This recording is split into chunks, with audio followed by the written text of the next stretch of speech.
My teacher accused me of cheating because my story was too good for a 17-year-old. I got suspended with a cheating record that cost me my dream school. Even though I had all the proof showing it was my own work, the board still sided with her. Months later, she was arrested for selling test answers and exposed as the real fraud, while I was left fighting to clear my name. Now I have to decide whether to let her lies define my future or fight for what's right. This happened during my senior year at Westfield High. I was taking AP English Literature with Mrs. Rogers, who everyone said was tough but fair. The assignment was simple: write a 1,500-word short story in any genre we wanted. I chose to write about a World War II resistance fighter hiding in occupied France. I'd been fascinated by that period since 8th grade when my grandfather told me stories about his time in the war. I spent 3 weeks researching, hit up the library every day after school, read memoirs, historical accounts, even found some translated letters from French resistance members online. My story was about a young woman named Marie who worked as a baker while secretly passing coded messages to Allied forces through her bread deliveries. I was proud of it, really proud. The dialogue felt authentic. The historical details were accurate. I'd even included some French phrases I'd looked up to make it more realistic. I turned it in on a Friday morning, confident I'd nailed it. Monday morning, Mrs. Rogers called me to her desk before class started. She was holding my story, but her expression looked troubled. She told me we needed to talk after class. My stomach twisted. I'd never been in trouble with a teacher before. After the bell rang, she closed the classroom door and sat across from me. She said she was disappointed in me. I had no idea what she was talking about. She claimed my story was far too sophisticated for someone my age. The prose style, the historical accuracy, the mature themes. I tried to explain about all my research. She cut me off, said it read like something a graduate student would write, or something generated by artificial intelligence. The accusation felt like a physical blow. I insisted I didn't cheat, that I wrote every word myself. She shook her head, said the writing style didn't match my previous work. It was too polished, too professional. I explained that I'd worked really hard on it. She said she was going to have to report this to the administration. I asked what she was reporting. I hadn't done anything wrong. Academic dishonesty was a serious offense, she said. I left her classroom in complete shock. This had to be some kind of mistake. That afternoon, I got called to the principal's office. Mr. Thompson was sitting with Mrs. Rogers and the vice principal, Ms. Rodriguez. They had my story spread out on the desk like evidence at a crime scene. Mr. Thompson asked me to sit down. Mrs. Rogers had raised concerns about the authenticity of my creative writing assignment, he explained. I said I could prove I wrote it myself. I pulled out my backpack. Inside were 3 different notebooks filled with my research notes, character sketches, and rough drafts. I showed them all my planning materials, my handwritten drafts, everything. Mrs. Rogers barely glanced at them. She said anyone could write fake notes after the fact. I pointed out that these were dated. The ink showed they were written weeks ago. Ms. Rodriguez examined the notebooks. I could see her comparing my handwriting to my story. She confirmed the handwriting matched. Mrs. Rogers remained unmoved, said that didn't prove anything. Students could copy text by hand from AI sources. I asked why I would do that. It would take longer than just writing it myself. Mr. Thompson said they needed more time to investigate. I asked what they were investigating. I was telling them I wrote it. He scheduled another meeting for Wednesday, said I should bring my parents. Walking home, I felt sick. I'd worked so hard on that story. Now they were treating me like a criminal. My parents were furious when I told them. Not at me, but at the school. Dad immediately called Mr. Thompson to schedule a meeting. Mom started going through my notebooks, taking pictures of everything. She found my library checkout history on my account. Dozens of World War II books over the past month. She printed out my browser history too. Hours of research on resistance movements in occupied France. Wednesday arrived. We sat in Mr. Thompson's office like we were negotiating a hostage situation. My parents had brought a folder thick with documentation. Mom spread out my research materials. The dated notebooks, the library records, the browser history. She explained how I'd been interested in this topic for years, how my grandfather's stories had inspired my research. Mrs. Rogers sat there looking skeptical the entire time. She insisted the writing quality was too high, that 17-year-olds didn't write with that level of sophistication. Dad asked if she'd compared my story to my previous work in the class. She admitted she hadn't kept samples of my earlier assignments. Ms. Rodriguez suggested I could rewrite the story in front of them to prove I could do it. I agreed immediately, said I'd do it right then if they wanted. Mrs. Rogers said that wouldn't prove anything either. I could have memorized a pre-written story. The circular logic was maddening. Mr. Thompson said they'd made their decision. I was being suspended for 3 weeks for academic dishonesty. The suspension would go on my permanent record. My parents demanded to know what evidence they had besides Mrs. Rogers' opinion. Mr. Thompson said the teacher's professional judgment was sufficient. Dad asked to speak to the school board. Mr. Thompson said that was their right, but the suspension would stand pending any appeal. I walked out of school that day with a 3-week suspension for a crime I didn't commit. My parents immediately hired an attorney and requested a school board hearing. They also hired a handwriting expert to analyze my notebooks and story. The expert confirmed that all the handwriting was mine. The ink patterns showed the notebooks were filled over several weeks. She even found microscopic evidence that some pages had been written in different locations based on the paper's pressure patterns. We submitted a 20-page report to the school board, character references from other teachers, my complete academic record showing I'd never cheated before, even testimony from my grandfather about the stories he told me about the war. The school board hearing was scheduled for a Friday afternoon. Mrs. Rogers came prepared with a PowerPoint presentation about the dangers of AI-generated content. She showed examples of sophisticated writing from various AI programs. Then she displayed my story alongside them, claiming the quality was suspiciously similar. My lawyer asked her to point out specific similarities. She couldn't, just kept insisting it was too good for a high school student. The board asked if she had any actual evidence of cheating. She said the evidence was the writing itself. My parents presented their documentation, the handwriting analysis, the research trail, the character witnesses. 3 of my other teachers testified that my writing had been improving all year. My history teacher said I'd written several excellent research papers about World War II. After 2 hours of testimony, the board went into closed session. They came back 30 minutes later. The chairman said they were upholding the suspension. They needed to send a message about academic integrity. The cheating allegation would remain on my permanent record. I couldn't believe it. All that evidence, and they still sided with Mrs. Rogers. The 3-week suspension started immediately. I missed crucial review sessions for my AP exams, missed college application deadlines while I was fighting the suspension. My college counselor had to explain the cheating allegation in her recommendation letters. 3 of my top choice schools rejected me outright, said they couldn't accept students with academic integrity violations. I ended up at my safety school, a decent college, but not where I'd planned to spend 4 years. The suspension felt like it had derailed my entire future. But things got interesting during the spring semester. Rumors started circulating about Mrs. Rogers. Students were saying she'd been acting strange, missing class more often, seeming distracted and nervous. One day in March, she didn't show up for school at all. The substitute teacher said she was dealing with a personal matter. A week later, the rumors exploded. Mrs. Rogers had been arrested. The story came out in pieces over the next few days. A student named Tyler had been caught selling test answers to other kids in his chemistry class. When questioned, he said he'd bought the answers from Mrs. Rogers. The police searched her classroom and found copies of tests from multiple subjects. She'd been stealing answer keys from other teachers and selling them to students for months. They also found gradebook records that had been falsified. Students who'd paid her had received higher grades than they'd earned. The investigation revealed she'd made over $8,000 selling academic materials. She was fired immediately. Criminal charges were filed for fraud and corruption of minors. The school district launched an internal investigation into all her classes. Dozens of grades had to be recalculated. Several students lost their honor roll status when their real grades were revealed. I watched all this unfold with a mixture of satisfaction and rage. The teacher who'd destroyed my reputation for allegedly cheating had been the real cheater all along. My parents immediately contacted the school board. They demanded my suspension be overturned and the cheating allegation removed from my record. The board's response was pathetic. They said Mrs. Rogers' criminal behavior didn't change their decision about my case. The evidence against me had been evaluated independently of her later actions. My lawyer sent them a strongly worded letter pointing out the obvious irony. The teacher who'd accused me of academic dishonesty was guilty of systematic academic fraud. How could they trust her professional judgment about my integrity? The board refused to budge. They said changing their decision would set a dangerous precedent. That was when my parents decided to take the nuclear option. They hired a private investigator to look into Mrs. Rogers' background. What they found was shocking. She'd been forced to resign from her previous school district under suspicious circumstances. Multiple students had complained about unfair grading and accusations of cheating. Sound familiar? The investigator found 3 other students from her previous school who'd been falsely accused of academic dishonesty. All had been high-achieving students whose work was deemed too sophisticated. All had been punished despite providing evidence of their innocence. Mrs. Rogers had a pattern of targeting her best students with false accusations. The investigator theorized she felt threatened by students who wrote better than she expected. Rather than acknowledge their talent, she destroyed their reputations. Armed with this information, my parents went back to the school board. This time, they brought the other victims with them. Jennifer from Mrs. Rogers' previous school had been suspended for writing a too advanced research paper about climate change. Marcus had been accused of plagiarism on a poetry assignment that was beyond his capabilities. Jennifer had been failed for submitting a short story that was clearly written by an adult. All 3 had suffered consequences. Lost scholarships, been rejected from colleges, had their academic reputations destroyed. The school board finally agreed to another hearing. This time the evidence was overwhelming. Mrs. Rogers had falsely accused multiple students across 2 school districts. She'd shown a clear pattern of targeting high-achieving students with baseless cheating allegations. Her own criminal behavior proved she lacked the integrity to judge others' academic honesty. The board voted unanimously to overturn my suspension. The cheating allegation was removed from my permanent record. They issued a formal apology for the mishandling of my case. But the damage was already done. I was halfway through my freshman year at my safety school. The colleges that had rejected me weren't going to reconsider their decisions. I'd lost a full scholarship to my dream school. My entire educational trajectory had been altered by one teacher's false accusation. The school district offered to pay for my tuition difference as compensation. It wasn't enough, but it was something. Mrs. Rogers eventually pled guilty to the criminal charges. She was sentenced to 2 years probation and had to pay restitution to the students she'd defrauded. Her teaching license was revoked permanently. She'd never be able to destroy another student's future. But that didn't undo what she'd done to me and the others. I transferred to a better school sophomore year using my cleared record. The admissions office was sympathetic when they heard my story. They said false accusations of academic dishonesty were more common than people realized, especially in the age of AI, when teachers were increasingly paranoid about generated content. I graduated with honors and got into a good graduate program, but I always wondered what my path would have looked like without that suspension. Would I have gotten into my dream school? Would I have met different people, had different opportunities? There's no way to know. What I do know is that Mrs. Rogers taught me something she never intended. That authority figures can be wrong, that institutions can fail you, that sometimes you have to fight for the truth even when everyone tells you to give up. I also learned to document everything. Every assignment, every draft, every piece of research. I keep detailed records of my work process because I never want to be falsely accused again. It's sad that I have to live that way. But Mrs. Rogers' betrayal made me more careful, more thorough, more prepared. In a twisted way, her false accusation made me a better student and writer. I just wish it hadn't cost me so much in the process. The other students she'd falsely accused reached out to me after the story broke. We formed a kind of support group for survivors of academic persecution. All of us had been high achievers who'd been punished for our success. All of us had been told our work was too good to be real. The experience bonded us in a way that's hard to explain. We understood what it felt like to have your integrity questioned by someone you trusted, to have your hard work dismissed as fraud, to be punished for excellence instead of rewarded for it. Some of the others had worse outcomes than me. Jennifer had given up on her dream of becoming a scientist after her suspension. Marcus had dropped out of advanced classes and barely graduated. Jennifer had developed anxiety around writing and switched to a completely different major. Mrs. Rogers' false accusations had ripple effects that lasted for years. She damaged not just our academic records, but our confidence and self-worth. It took therapy for some of us to recover from the psychological trauma. Being called a cheater when you've worked honestly is a special kind of violation. It makes you question everything about yourself. Did my work really deserve the grades I got? Was I actually as good as I thought? Was everyone just being nice to me? Those doubts can eat away at you if you let them. I was lucky to have parents who believed in me and fought for me. Not every student has that kind of support system. Some kids would have just accepted the punishment and moved on. They would have internalized the message that their best work wasn't good enough, that they weren't capable of producing quality writing. Mrs. Rogers could have crushed my love of writing entirely. Instead, she made me more determined to prove her wrong. Every good grade I got after that felt like a small victory against her false narrative. Every piece of positive feedback from professors was evidence that she'd misjudged my abilities. I started writing for the school newspaper partly to spite her memory. If she thought I was too unsophisticated to write well, I'd prove her wrong publicly. My articles got picked up by regional publications. I won several journalism awards during college. I even got published in a national magazine while still an undergraduate. Each success felt like another nail in the coffin of her accusations. I was building an undeniable record of authentic achievement. After graduation, I became a freelance writer and investigative journalist, partly because I loved the work, but also because Mrs. Rogers had taught me the importance of uncovering truth. She'd shown me how much damage could be done when lies were accepted as fact, how institutions could fail people who trusted them, how authority figures could abuse their power to destroy innocent lives. I decided to make a career out of exposing that kind of corruption. My first first major investigation was about grade manipulation in public schools. I found 3 districts where administrators had been altering test scores to meet state requirements. The story won a state journalism award and led to several resignations. I dedicated the award to Mrs. Rogers, wherever she was. She taught me that academic fraud came in many forms. Sometimes it was students cheating on tests. Sometimes it was teachers and administrators cheating the system. Her hypocrisy had opened my eyes to the bigger picture. Over the years, I've investigated dozens of education scandals, principals embezzling funds, teachers selling grades, counselors falsifying transcripts. Each story reminded me of my own experience with institutional betrayal, the feeling of being gaslit by people in positions of trust, the frustration of having evidence dismissed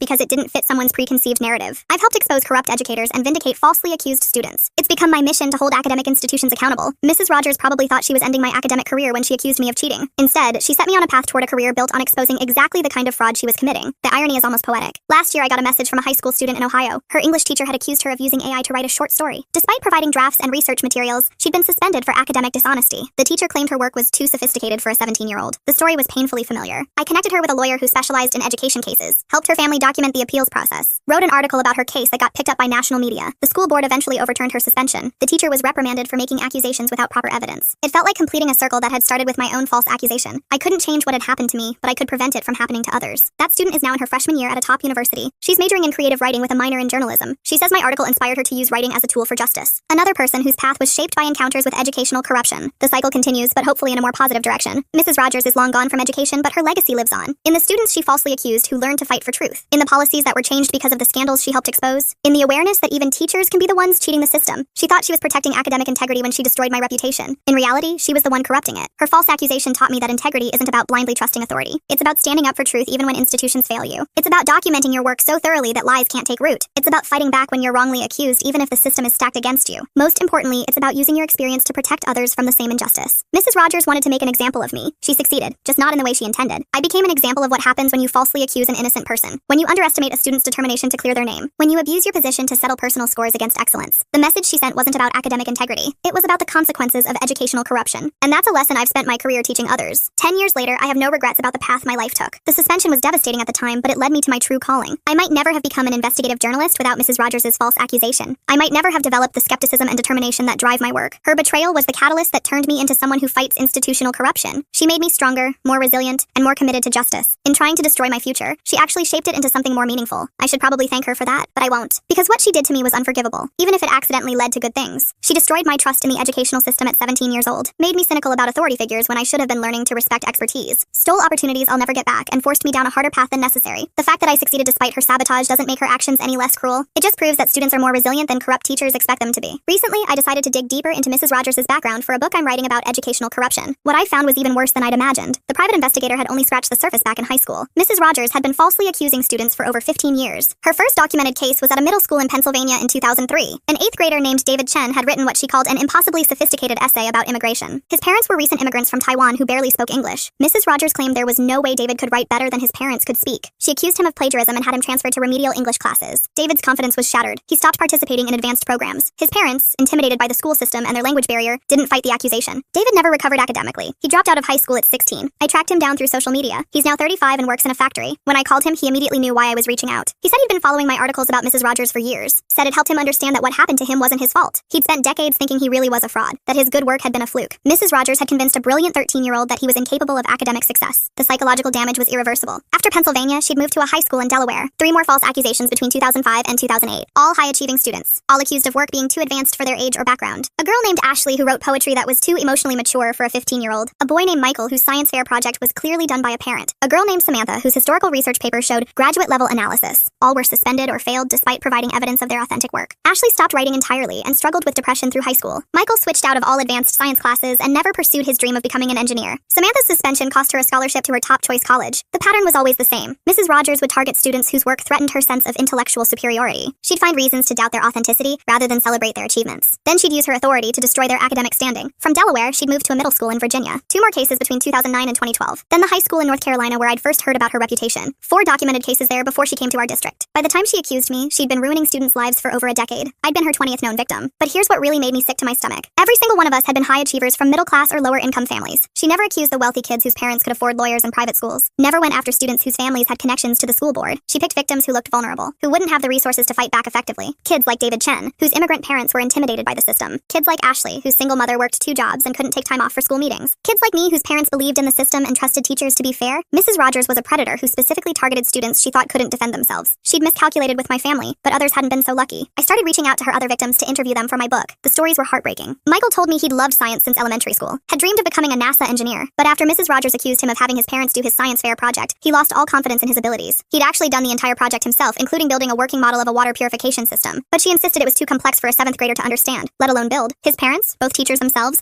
were devastated that a colleague would make such accusations without evidence. They provided detailed photos of Michael working on the project over several weeks. They brought in character references from his previous teachers. They even offered to have him rebuild the entire system in front of administrators. The school refused, said Mrs. Rogers' professional judgment was sufficient evidence. Michael was disqualified from the science fair and received a failing grade on the project. He never entered another science competition, never took advanced physics or chemistry classes, became convinced that he wasn't actually smart enough for scientific pursuits. He's now a sales manager at an office supply company. Not that there's anything wrong with that career, but it wasn't his dream. Mrs. Rogers had killed his passion for science with one false accusation. Ashley's story was even more tragic. She'd been writing poetry since she was 10 years old, had won several local contests and been published in teen literary magazines. Her English teacher before Mrs. Rogers had encouraged her to submit work to national competitions. Then Mrs. Rogers arrived and decided Ashley's poems were too sophisticated. She claimed a 15-year-old couldn't possibly understand themes of loss and grief the way Ashley wrote about them. Never mind that Ashley's father had died in a car accident when she was 12. Never mind that her poems were clearly processing that trauma in age-appropriate ways. Mrs. Rogers accused her of copying adult poets and submitting their work as her own. Ashley provided drafts showing her creative process, character references from her previous teacher, even recordings of herself reading drafts aloud. Mrs. Rogers dismissed all of it as fabricated evidence. Ashley was suspended for plagiarism and banned from the school literary magazine. The suspension went on her permanent record and cost her a scholarship to a prestigious summer writing program. More importantly,